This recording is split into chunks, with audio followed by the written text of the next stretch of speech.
Mess with me. Yes. Welcome to OMG Reviews. And haven't we had a week of Ooh! Welcome. You're here with your host, Anna Singh, and all I can say is that the week that we have had has been like a cliffhanger. You know, like you're going through the trilogy, you've done scene one, two, then three, and you're like, just when is the movie gonna end already? And then they gave the results. Have mercy. I didn't know if I was gonna see gunfire or what going on. But no, let me not do that. We have a new vice president. And for some, that's woohoo. And for others, that's no. So that's what we are going to talk about today. Can we really make America great again? And after all the mess and the 4 years of this is the apprentice, you're fired, get out of here, how can we get back to normality?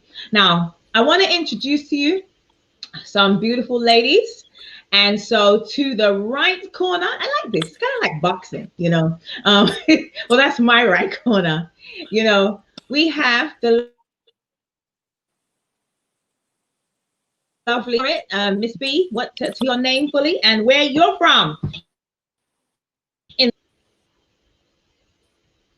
top right corner. We can't hear you. Sorry, you're cutting out. Yeah. So I missed it. I missed what you said. Please. Oh, you were supposed to introduce yourself, Boo. You're supposed to introduce yourself.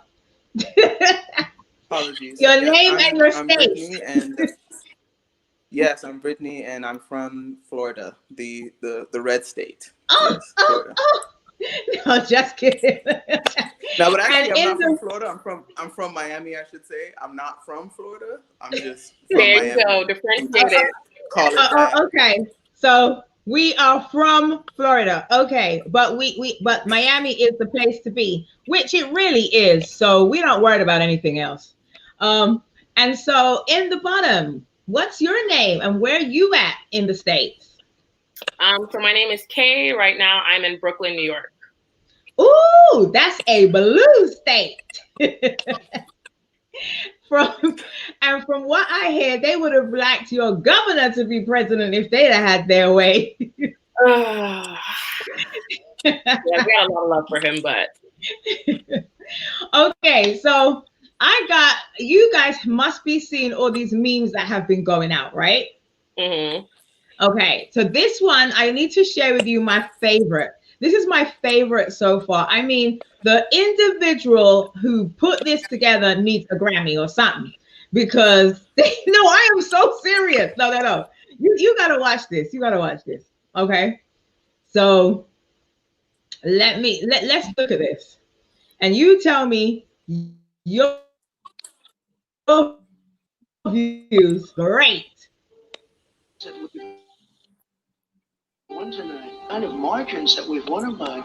Frankly, we did win this election. Will you shut up, man?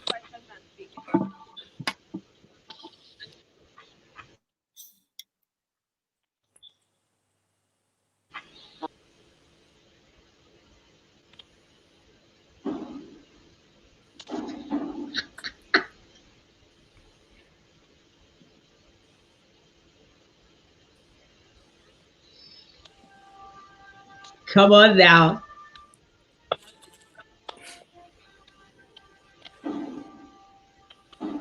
We can't just imagine a better future. oh Lord.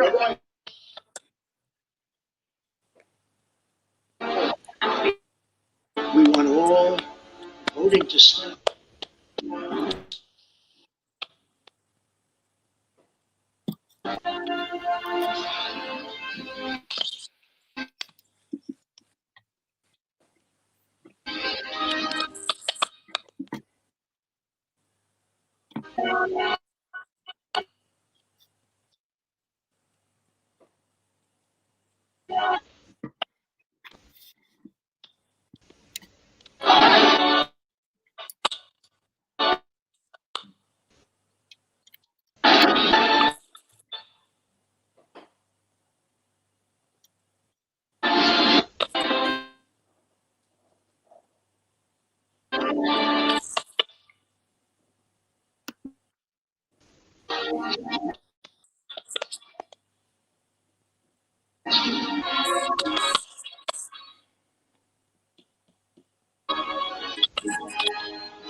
Now, They had a lot of time. every vote must be counted.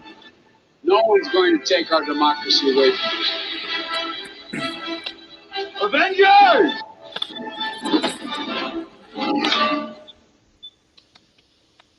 Assemble.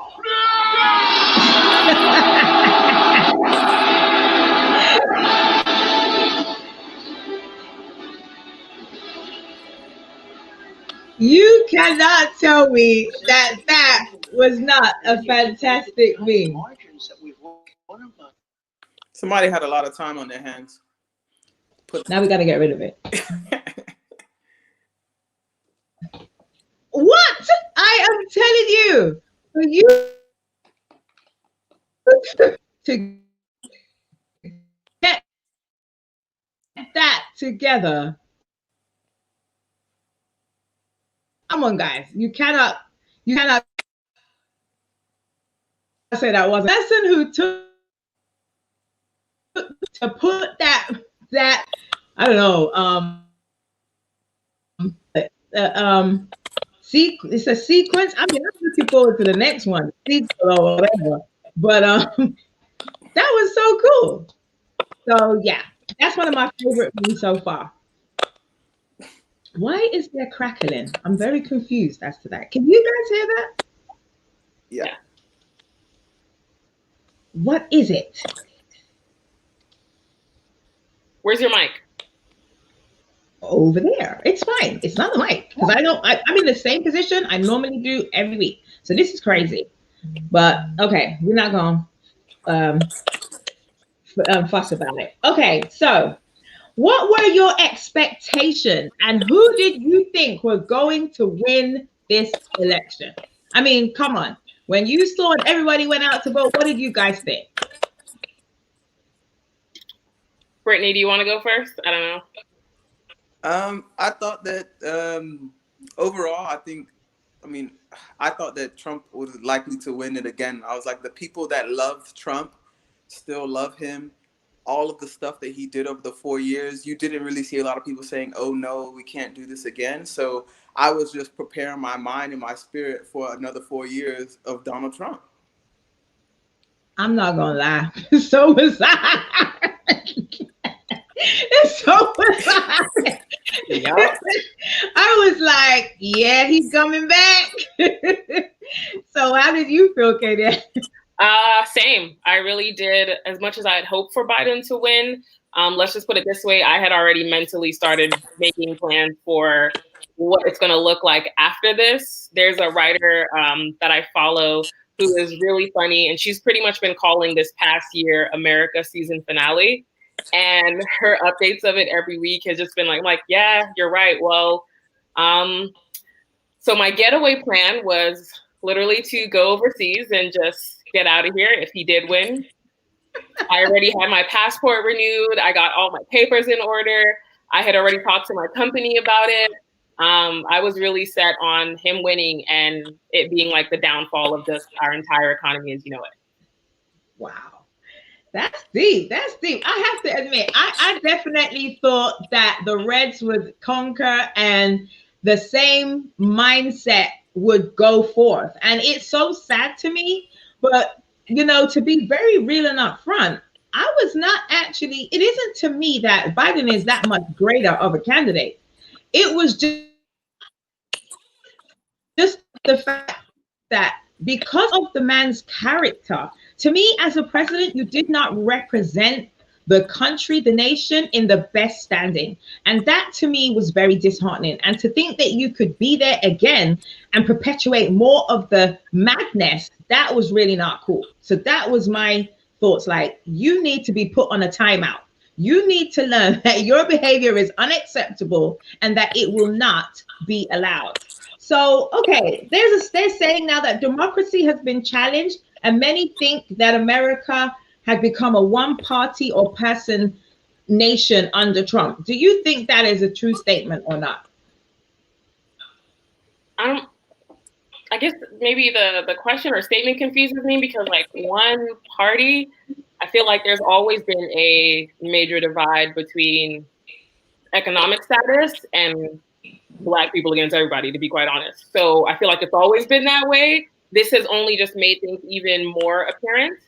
But I don't feel like anything has changed. It's just more come to the light because one, right, the pandemic has all forced us to just sit down and have nothing but time on our hands to read and look at things. And two, social media has taken off so quickly that news and things can be shared even more so. So that's why a lot of the world now has really been able to see this like dirty underbelly that has always been America, though. Okay. So, Brittany, how do you feel about democracy in the Trump era? His 4 years so far. Well, not so far because it's not going any further. But yeah. Because many people felt that he didn't actually run the country in a way of democracy where you all came together and they decided. Go for it. Yeah, I mean, I think that, democracy.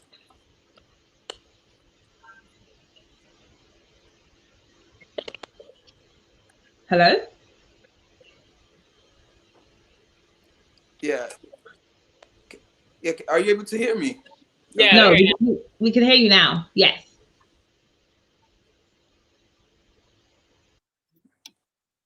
Are you able to hear me okay? Yeah.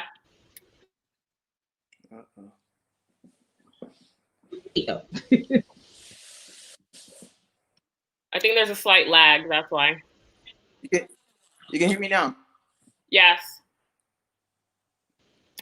All right. Yes.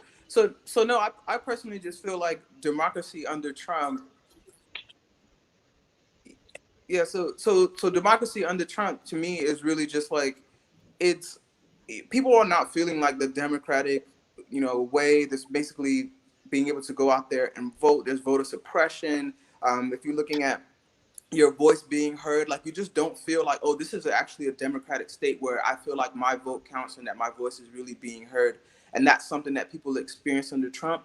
What we're seeing and how, Trump and his party kind of want things to run in the US and that doesn't really show like it being an example of a democratic state is really what these people, and by these people mean Trump supporters and many Republicans wanted in the first place. That's how they wanted things to run, where they can kind of just determine, if we have the president and the Senate and even Congress, we can just run and put everything in how we want it, and it doesn't really take into account everyone else and their views. So it's very difficult for people who are underrepresented to say that, Trump is an example of democracy when none of them are being heard. It seems just like people that are not of color or people that have lots of money are the ones whose voices were the loudest. So, it's very difficult for us to say, yeah, democracy is in play here. Okay. So, just tell me in your own reasoning why you then, I'm assuming both of you wanted Biden to win. Why did you want Biden to win then? Okay. Yeah, I mean, I think for me, the biggest thing when I was looking at it is, I mean, right now we're deciding between keeping Trump and letting him continue and getting someone else in there that can stop the bleeding almost of what's happening. So we know that Joe Biden, like, there's not many Democrats that are going to say, oh, Joe Biden's the perfect candidate. He's going to do everything for people of color. Everything is going to change. But then you ask yourself, well, right now we may not have the perfect candidate. We need to get someone else in here that's not going to cause as much damage, not going to have you feeling that pit in your stomach. Like, I remember when Trump won and I was just like, oh, you felt sick. Like, you felt like this isn't good. So right now it's like, I just need someone to come in and be changed. And if Joe Biden in these next 4 years can do some good, amazing. But can he really do worse than Trump? I doubt it. Like, I'd be shocked if we're sat here 4 years from now saying, wow, he was worse than Trump. Okay, Katie. I second that. There is no perfect candidate, and to be quite frank, the options that we even had for whoever was running for president and vice president, we were really just looking for whoever would give us the greatest outcome. No, they're not going to fix all the problems and issues that we had. However, when I looked at it, I was like, okay, where does he stand on, our civil rights laws and our movements? Where does he stand on, our body as women? Where does he stand on his laws and positions on, the police force and so on and so forth? And from there, it's just a matter of pros and cons. Same like Brittany, I don't believe there's anyone, or at least Biden, I don't believe has the ability to be worse than Trump. So that was why my vote went for that. Is it because I love all the policies and everything that Biden and his camp stands for? No. But he does stand for some things that would help better or help to start fixing the issues and problems that were started during Trump's reign. Right.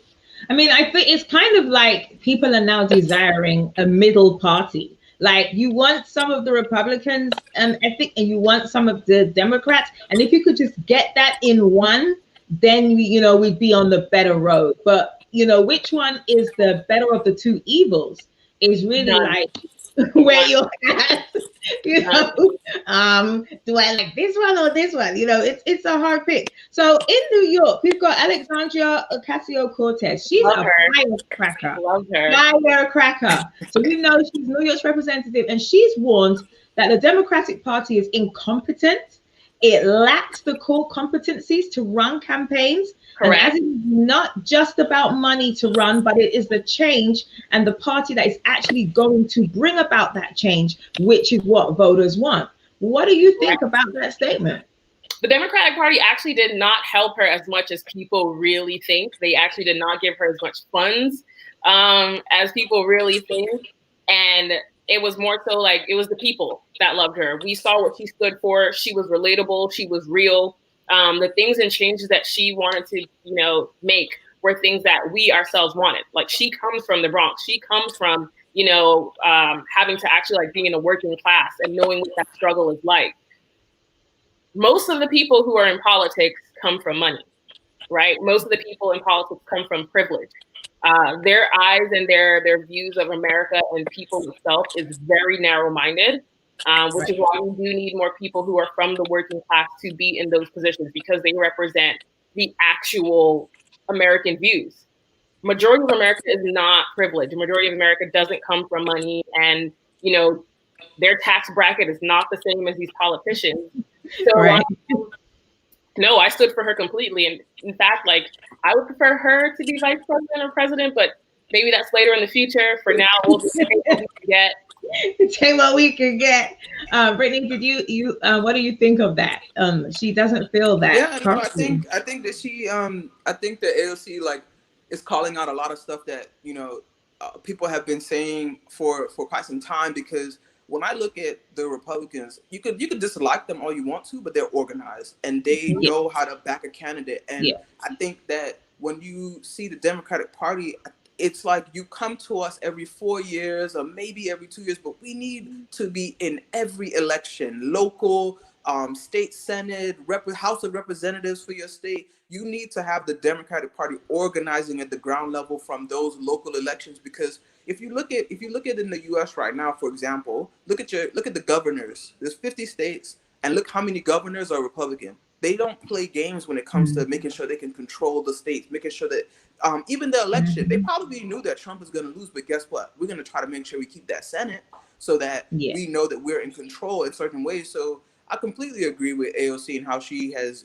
characterized the Democratic Party. It's things that people have been saying because they're just resting on the fact that people of color will come and save us, women will come and save us, Black women particularly will come and save us. So we don't really have to focus on many things. But I think the one part with AOC, I think the biggest thing with AOC, while the Democratic Party doesn't want to be seen backing her, is because right now she seems to be extremely left, right? And they still kind of have to play the game because we got big money on our side and different things like that, and they don't really want to come and be seen like in the it's like in the background I'll text you, but really I don't want to be seen with you in public, but you can call me sometimes or something.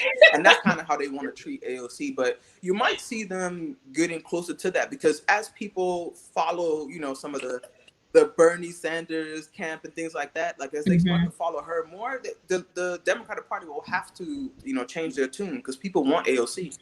Yes, they're gonna have. Yes, when you look at politics as it isn't the same kind of like buddy boy system and money like how it was years ago. People are much more aware of life and their experiences, and they want it to be reflective. The person in power in politics that's representing them needs to be able to understand where they're coming from and be able to, like the video, get to the end game. If you're just like all spiel and you make it look pretty, but it isn't actually factual and relative to my life, then I'm not interested. So, politics has definitely changed the way how it is being run today. So, we've got now Biden as the 46th president, and do you think he can make the changes that he said is needed to unify America? And when you think about his 47 years history in politics, does that give him good credibility for that? Or is that something to be questioned? To be quite frank, I don't really think granted, I think, maybe my views are biased because I am Black. So a lot of what politicians... You want to know if he can, like, solve the $100 million question. Like, I don't... To be quite frank, even when he was like around in Obama's era, I was like, who is he? What did he do? What does he do? What does he sound like? So I think he has a lot more people and he's on the board now, and Obama clearly is helping a lot with advising. But I don't know him on his own if he could really make all that changes. But luckily, we do have a lot more people in the House of Representatives now, and we do have a lot more people that are on our side in there to help with those decisions and votes. So that's the only thing we can bet on. Okay, somehow we're having some feedback. What do you think, Brittany? I mean, he has been in politics for 47 years. I mean, that should give him like a real good standing of knowing what's needed. He's been there from the negatives, should be for the positives. He's been a VP, so he's been in the White House before.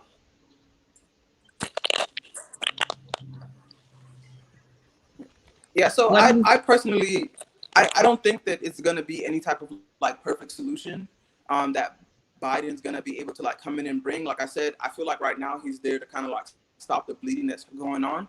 But when I look at right now where the country sits and how people feel, it's going to be very difficult. Like those people that supported Trump, how do you bring them back into the fold? They're very much out there saying, this is what we want. This is how we want the country to be run. We think that Democrats are socialists. We think that all these different things. And I feel like, the U.S. almost has, it's like two different, you have 70 million saying, I want Biden and his policies and how the Democrats do things. And I have 66 or 67 million saying that that's a huge number of people that you're going to have to try to bring in to say, how can we, make peace? And just the way things are going, it doesn't remind me of like elections, that I saw when I was a kid in the past where, someone went and then they won and then people just said, okay, let's come together and let's figure this out. It really is like, no, we've lost, but we're going to make your life as miserable as possible. And I think that that's what's going to be very difficult because right now each camp is sore losers. If Trump wins and the Democrats are like, oh, we're going to make his life miserable.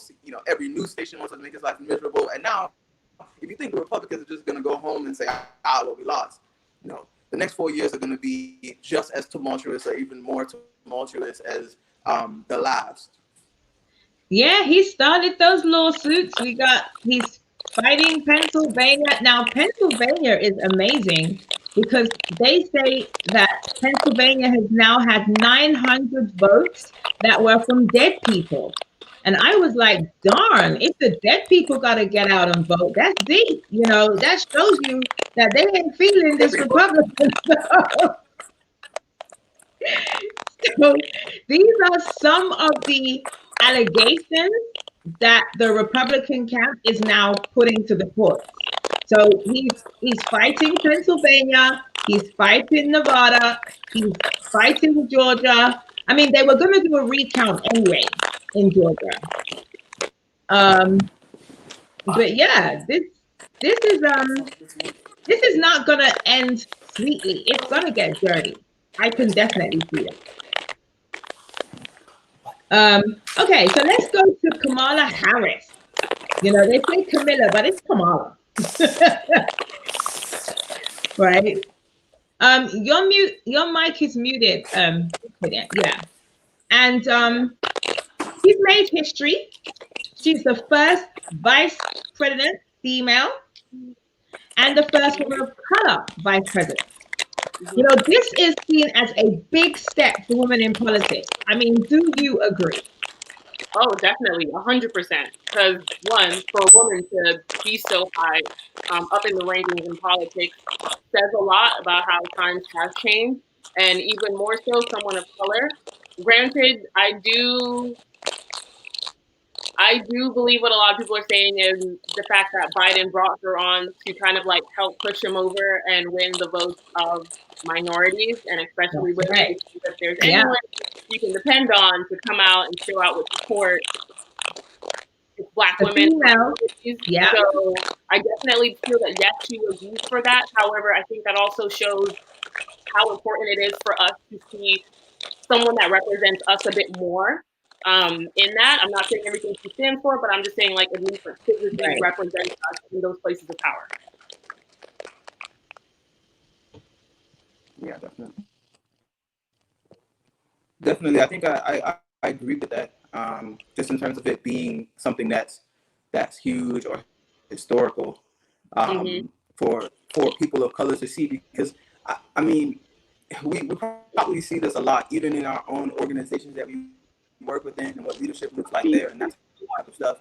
And I personally look at it and I say, well, it's not the reason her first is big because one, okay, yeah, she's the first, and it shows us that, okay, if she could do it, then you can have other little girls look up to her. That representation matters. That visualization of it actually matters. But the big thing that I was telling someone the other day was that it's not because this is the first Black woman that could do it. It's the first Black woman that was allowed to do it. We do have, and we still, and we do have, and we've had before, Black women that were smart and powerful and who could lead and do these things. But now is the time that I guess, you know, people were willing to accept a Black woman taking this role. So it is big because, I mean, of course it was big when Barack was president, and now it'll definitely be big for her. And for us to just see, you know, a black woman, and it's just, and I think she also crosses that divide because it's not just, you know, you're gonna have both Black African American women, you're gonna have Jamaican women, you're gonna have Indian women, because she is multiracial, and in that regard, and that everyone's gonna be saying, oh, she's ours, you know, she's for us, yeah. But yeah, it is definitely a big thing from a representation, and you'll see that once she gets into her role, you're gonna see how that looks when you see different people visiting the White House and the different initiatives that she takes up that will be showing, that will indicate to people that, oh, well, this person of color is actually representing people of color well, and she's bringing in initiatives that impact those communities that may not have been thought about in that way. You have, say, Mike Pence. Sorry, ladies, can I just ask you a question? I'm having some really bad crackling and feedback. Can you guys hear that? Okay. Yeah. I'm gonna just reset the system. Just stay there. Excuse me to my viewers, but I want you to get a decent sound and quality. So let's just give me 1 second here, because I don't know, we got some bugs in the electric. Nope, actually. Oh boy, that sounds good now. Yeah, the sound is still good. I still hear it. Do you? I've just moved into my just moved into my apartment and I have no Wi-Fi yet, so I'm using like Oh my phone. no. Okay, guys, we are back live. Okay, I don't know what's going on. It sounds like there's like a gremlin trying to get in. So let's move forward. So many people are saying that Camilla definitely and Biden wouldn't have got there if it wasn't for those great women who and Which have to. women? Can we specify which women? You can say her name. Go say it. Say it. Well, Black women first off, right? Yes. And my mind's gone blank. I can see her right now. Stacey. Oh my God. Yes. Thank you. Mm-hmm. Right. The campaign that she put forward was amazing. Mm-hmm. Okay. And with her sort of like at the helm, you know, it propelled them. And for Georgia, in a way, to even get a blue, they haven't had blue since like Bill Clinton. I already looked it up because I thought that Georgia was never blue, and I had to do the research myself. Georgia has not been blue since the Clinton era. That's right. So it is a Republican state. I mean, it's the South, so it's a Republican state. So it was very, very surprising. And that is to show you how many more people came out. And it has been said, this is history for America, that this has had the most votes in history. Ever. You know, and when you see that lovely little senior citizen, she's 104, and she explained she went through the First World War, the Second World War, from women not being able to vote, from civil rights. I was like, wow, this woman really has encountered America. And she was saying, I have to vote. You know, they were pushing her along on her her frame, and she said, because I cannot believe the America that I may die in. And that was really deep to me, you know. So again, it's women that are really propelling politics today. So, you know, with Biden and Harris heading to the White House, does this encourage you as a person to strive big and go for your dreams? And I say maybe the Americans do. And the reason why I say that is because you've been dreaming of this and in politics for 47 years. So in a way, you could say, don't give up. You just know that it's going to take, a lot longer, but yeah, it's possible. It's achievable. But it also reminds me of something that I've always known. It just continues to ring true and be confirmed even more so now, is the resilience of Black women, regardless of everything, regardless of what we go through and the support that we rarely ever get. When there's something that we really want to fight for and that we stand for, we will do it come what may. And that's one thing that I love to continue to see. And I do hope that I hope that it inspires a lot of other minorities and people as well to see why it's so important for us to come together. Because even from other countries and other races, the way Black women are talked about, and we're still sitting here rooting for a lot of other minorities regardless. So I really do hope that kind of like resonates with a lot of people. So, Brittany, what do you think? Yeah, definitely. I mean, you, as somebody that's like working in a corporate world, you have to. There's the only way you wake up and continue is saying like, okay, well, there is an opportunity, there is hope there. If you keep pushing, something will come out of it. And looking at Joe Biden, looking at Kamala Harris, looking at all the different things they went through to get to the position that they are, I know that they benefited from people around them, people before them. Now they're benefiting from people of mostly in these cities that are turning over. It's because they have a lot of people of color that are there and voting for them and supporting them and making sure that these things can happen. So they're benefiting from those things as well. But yeah, it's definitely something to look at and say, well, okay, if we can actually do this, because you start to question that when this whole election was coming up, you say, well, can we actually pull it off? Can we actually organize ourselves and everybody say, look, we know you have your issue in your neighborhood and you have your issue in your neighborhood, but right now we just need to get rid of Trump. Like, can we just do Can we just that come together for one enemy and just please? We just have one enemy. I know we're gonna start fighting next week, and we're gonna be upset with each other next week and be arguing about how, what terms I use on different things next week. But today we need to get rid of Trump. And I think that, the American people were able to do that. And I don't look at it and say, well, oh, now the job's done. We can just, put away our election posters and just, continue on. But the work is just beginning, to be honest. Mm-hmm. Most definitely. I mean, in her address, Kamala Harris's address, and everyone was like, I got to get me a white suit, right? Everybody's like, I got to get me a white suit. Nathan's been had the white, all right? No, but it's just funny. But that is something that she stated. She says, this is historical for Black women, Asian women, for biracial women, any woman, whether you're of color, and a woman that you now know that you can get to the White House. And she said she may be the first, but she definitely will not be the last. And I thought that was very positive in the fact that, especially the journey that women have had to go through just to be able to vote and to get in the door in these different arenas that are usually a male-dominated world, is actually, for it's a victory in one aspect, and she said she hopes it will give every little girl hope and the faith to dream that they can make their dreams become their reality.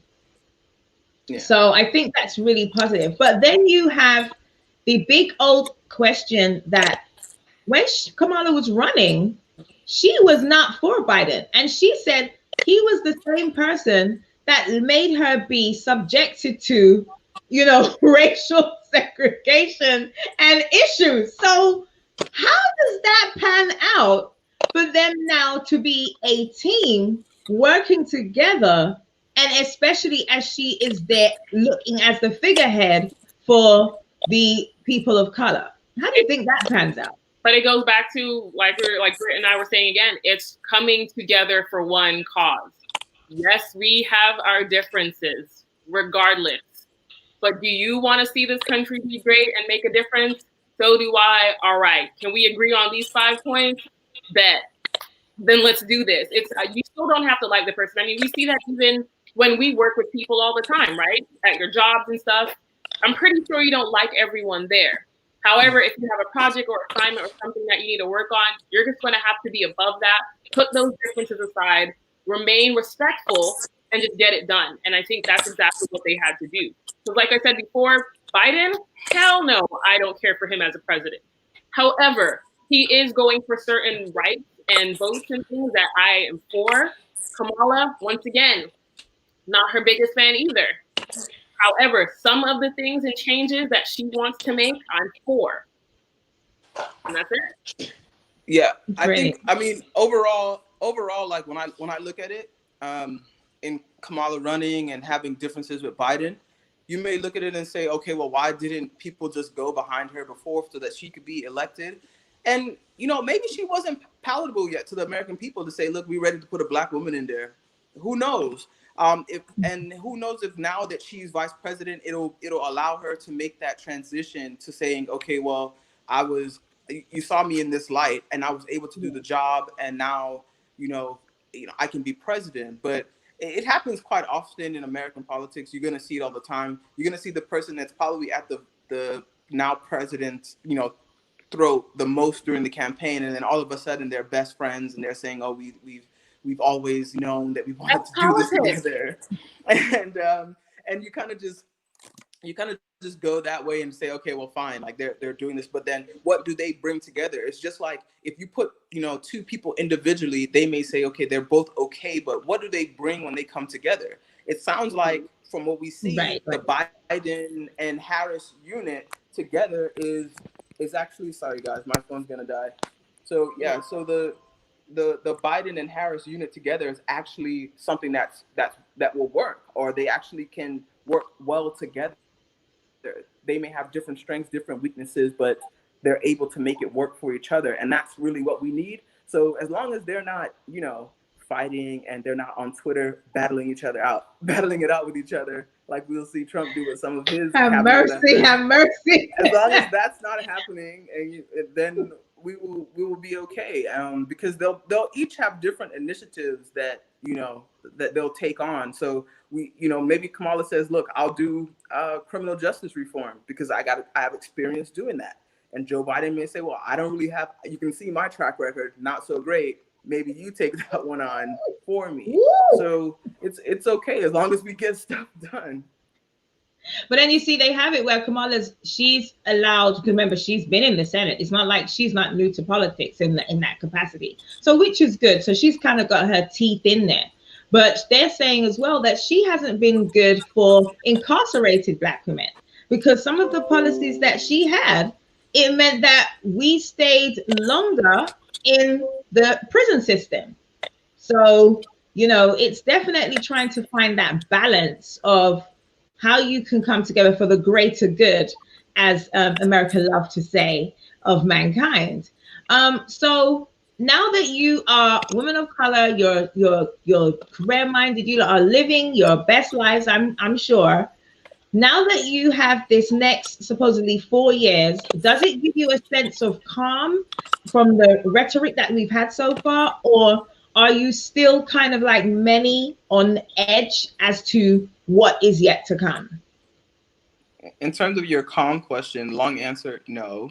No one is comfortable. Like I said, the people that support Trump they're still there. They're not going anywhere. If anything, they are reinvigorated because their country is being stolen from them, as they like to say on the news channel. So right now, and granted, I've lived outside of the U.S. for like 3.5 years of the Trump presidency. So Lucky. I got to watch it like the foreigners would watch it and not really be there on the day-to-day things. And, now when I look at it, it's just like, there's a part of me that's like, wow, it would be dope to come back to the U.S. and be there while Biden and Harris are doing their thing. But at the same time, I know that the Republicans or whoever Donald Trump supporters are, they're not going anywhere. They're about to make that Biden-Harris reign, they're going to make it pretty tough on them to get things done. So there's no calm. This is like ground zero of the work that has to be done and like the fighting that will go on.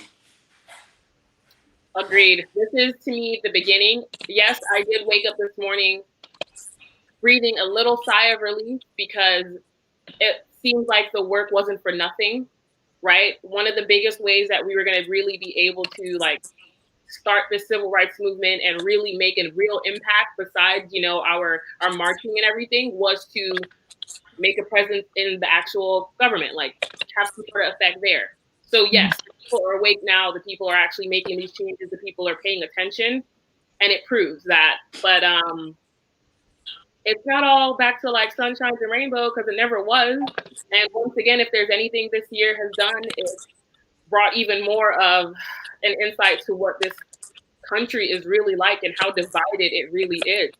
People are no longer doing, the polite, fake pleasantries, despite the fact that they may not like you, right? Southern hospitality, for example. I've worked in a couple of different states that are very red, that are considered very racist, and oftentimes Black people do not want to be caught walking around alone. Before, it would just be a bad look, or someone would just stare at you uncomfortably for a while. Now these people are straight up coming up to you, saying things in your face, physically interacting with you. If anything, I think, like I said, it's made people more bold. So no, I'm not just completely now we can start breathing. No, it's okay, now we can begin. That's what it is now. I hear you. So here's the big question. Do you think America can become great again? America's great. I need people to stop saying great. Why or why not? And this is the thing. And to make America great again, my question is, what did this great America look like? Because I still can't see it. But that's just great for white people. It was great for people who weren't minorities. It was great for the upper class. It was great for the privileged. It was never really great for minorities and the rest of us. It was hopeful. that's what they sold us. That's what we bought on. That's why our ancestors, you know, like my parents and grandparents came here for the hope of a better life than where they are now. It still wasn't easy for them. It still wasn't that dream that they sold us. Still isn't. But it was the hope. Yeah, I mean, I completely agree with that. When you say "Make America Great Again," no one who likes to speak that slogan can actually tell you, what does that mean? Like, can we get down to the details of what that means and for who? Who does that mean? Like, is it so you coming from your southern town? You say, "Let's make America great again," but like for who? So I think that whole thing it just doesn't fit. And then when I look at what today's world looks like, that is very it's very different. It just tells me that whoever is saying that they're stuck in what America used to be. So if now we're trying to change things and we want to make sure that people are taken care of, people of color, women, people with disabilities, LGBT, everyone has their opportunity. If we're doing that, that's not what America was before. We can't do that again and go back to that. If we're talking about, whether we want to make sure that there's renewable energy, if we want to do things with, education, all those different things, we're trying to be better. We're not trying to go back and do it again. So whenever anyone says, "Let's make America great again," I'm like, well, you're living in the 50s, 60s, or 1800s, or wherever you think that, that's what's going to make America great again. We're actually dealing with where we are right now. Where do we fit globally? Like, what is our education ranking globally? Do you want to go back to being terrible, or do you want to improve so our kids can actually compete out here with the rest of the world? Or do you what does our healthcare look like, right? Like, there's so many different areas you can break it down, and I'm just like, I don't want to go back to that. I want to be, if we're going to be, if you could just stop and saying, "Let's make America great for everyone." Now. Let's make it great now. That's okay. That's the slogan. That's right. That's the slogan. I don't think it's a matter of we're going back, because going back, the greatness of America is only in the perception of some of the minds who experienced it. Exactly. If you look on the whole, America was not great for everybody, and it still is not. There are many people who are struggling. They talked about the children that have been taken away from their parents, all kinds of stuff with immigration and everything. So that is not a great America. So the issue that we have is, how can we make a nation great? It has so much potential. Just the land itself, everything where it is, it's so positive, but it's because of the negativity that's been allowed to progress in it that's made it such a dysfunctional place to be. So, what are some of the things you think could be done to start making great positive changes for all people?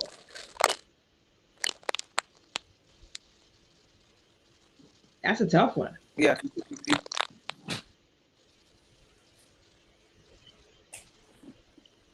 Probably our healthcare system. Can we start there? Because with the other countries that I have visited, and I had like a friend, for example, have like a really bad accident there. We found out her insurance wasn't going to cover for that country that she was in. And we were really, really nervous of what the cost was going to look like after everything was done. She separated her Achilles tendon. She has to get a temporary cast, an X-ray, all this stuff.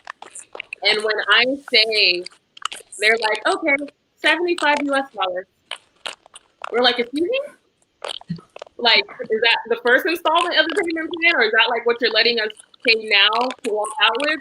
And they're like, no, that's all of it. That covers everything. $75 US for your emergency room visit, for the medication, for the X-ray, for the cast, for all of it. There's a reason why so many people, unfortunately, in the US have to suffer through illnesses and just kind of sit there and take it because they can't afford it. A lot of these jobs don't actually give benefits. Right. Friends who work in the fashion industry, and you think that it's so glamorous, but most of them do not have benefits. Not even just the food service industry. So I think, can we at least start there?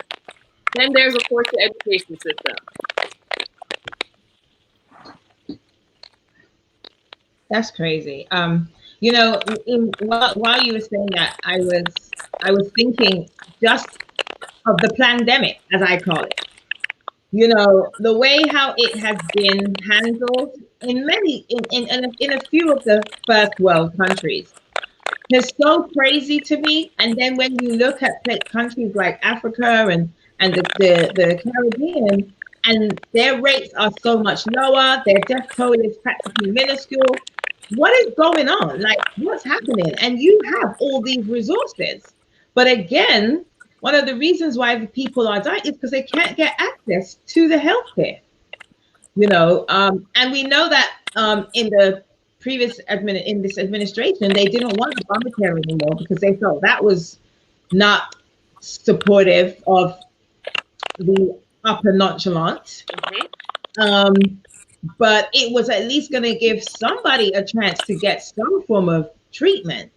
So, you've mentioned already two very big parts: education, healthcare. Distribution of wealth, I think, is one as well. I think that's the last that will ever happen because of the greed of our economy. I mean, part of the reason why the healthcare system has been the way that it has for years is because that's a huge business. That's a huge moneymaker for a lot of people. So as far as like a distribution of wealth, that's like a unicorn. Like that would be cute if that existed. That would be the utopia. That's when we leave this planet, right? That's never gonna happen. No, but you know what though? When you think about it, when you think about stuff like that, when you say about redistribution of wealth or healthcare or those type of things and like these big ticket items, to me, when you look at the two different sides, we're so far apart that it just sounds to me like these people want to go in their country and we want to be in our country. Because I don't see how you can merge them together because you either have healthcare or you don't. So there's no way for you to kind of like, okay, you can say, oh, you have healthcare, but it really has no benefit. So is that what you want to do? Because it's very difficult to say, well, they don't want you, they don't really care if people have healthcare just in general without it being connected to their job and things like that. And then it's just very difficult to see like how do those two things merge together? How do we come together and say, well, actually, we're going to make sure that we meet in the middle? It's very difficult to meet in the middle on some of these things because people either have or they don't. Yeah, it is very difficult. I mean, and then many people. I mean, like we had some artists coming out. We had Lil Wayne, we had Ice Cube. People that were for the Republicans, and oh boy. hey, they did. They backed him, okay? And you had to look at why. The reality, the hilarious part for me was Kanye West had backed Trump at first. And then I don't know, they must have fell out. And then he was like, I'm gonna run for myself. And he took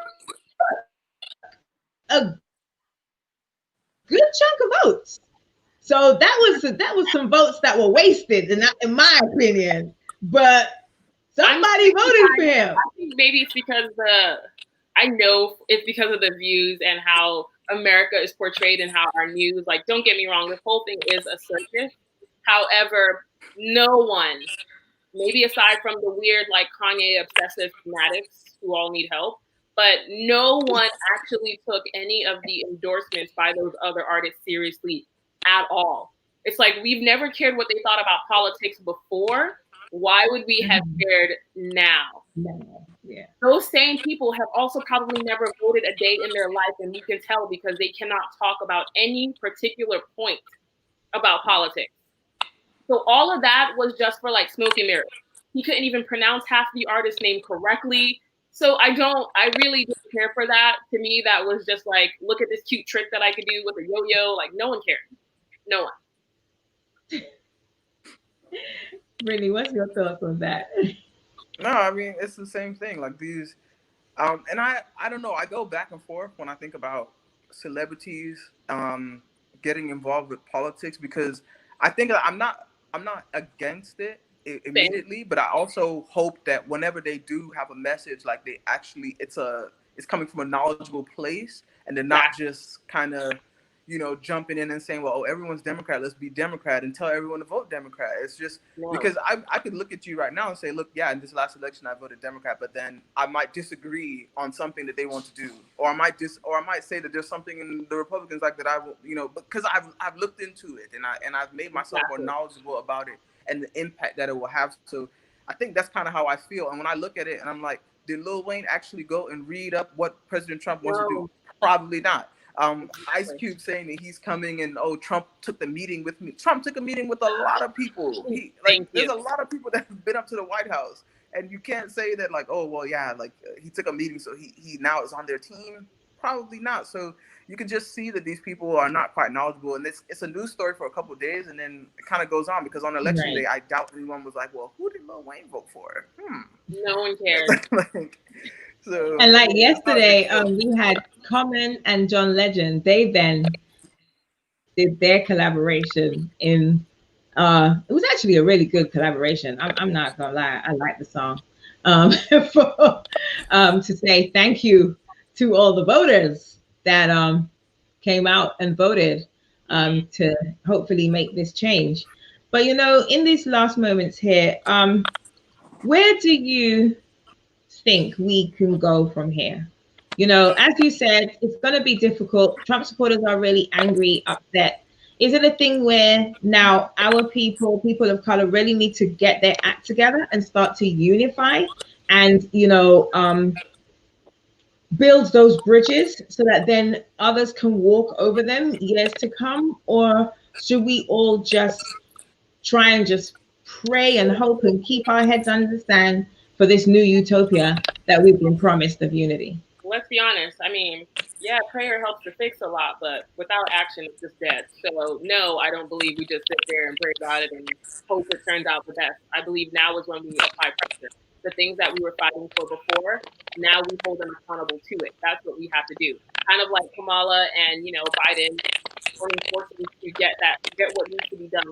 Now the people of America, the people who did vote in there, we do need to continue to put against our differences and work towards seeing those changes actually be accomplished. Yeah, Alexandra, as I said, she's my girl. Alexandra Ocasio-Cortez, she says that the fact that we didn't, well, not we, but that the Democrats didn't push on Black Lives Matter, and they didn't push on some of the other issues that were so relative right now. That was a concern for her, because that's real right now. Mm-hmm. And what are we going to do about it? That's what she says. And they're called the famous four, her and her three girls. So, is that something that, this new government needs to take into account? 100%. 100%. I think part of the reason why we got to where we are now was because of those marches, was because of us finally speaking out about those things. It's because they decided to then join in and help use that a part of their campaigns, right? That's what made a lot of those votes turn out. We saw some sort of hope of them actually getting that stuff done. Yes, it did die down and quiet down a bit because, as you said before, it's a political move. They want to make sure that they're able to get as much voters in as possible and not cause any disruption or grievances. So the last thing they're probably going to do is bring that back up because they know a huge chunk of the people voting for them, although they are going to vote Democratic, probably still ain't about that Black Lives Matter. So kind of calm down close to the end of that so they can get the votes that they needed. But now that they got it, we need to make sure they actually do what they said they would do.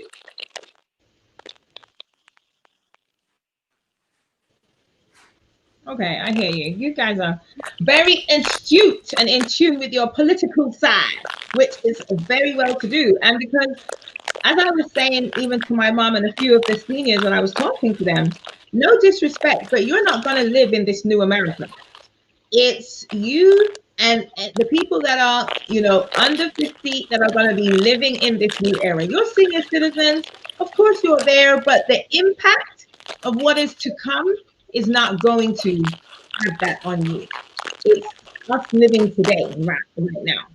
So Social Security, because Lord knows where that is right now, but yeah. Yeah, so these 4 years can make such a big difference. in, your prospects of life, or it could actually get worse.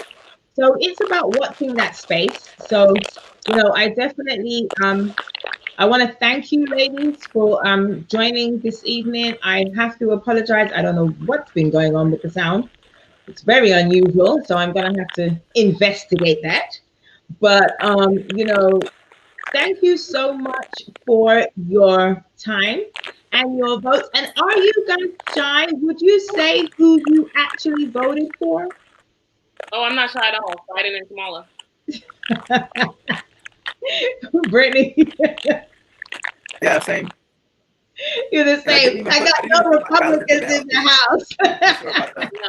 No. Okay. Well, no, that was a pleasure, and that's fine. We just have to watch this space. We're not blinkered. We know that they're not coming out with all the the chocolate and candy. We want to see now if you can put your money where your mouth is and actually start bringing about some positive reform and change that is needed in the United States. So we will watch this space, and I suppose we can look forward to more of those memes, because I must say I do enjoy them. So, ladies, thank you so much for joining me this evening. It has been a pleasure. You guys are amazing. And I look forward to seeing you all doing great things, in this new America. So thank you, ladies, for joining. And thank you all for listening and spending time. And we will see you next week on another great topic. Have a good evening, all. Bye-bye. You don't go now.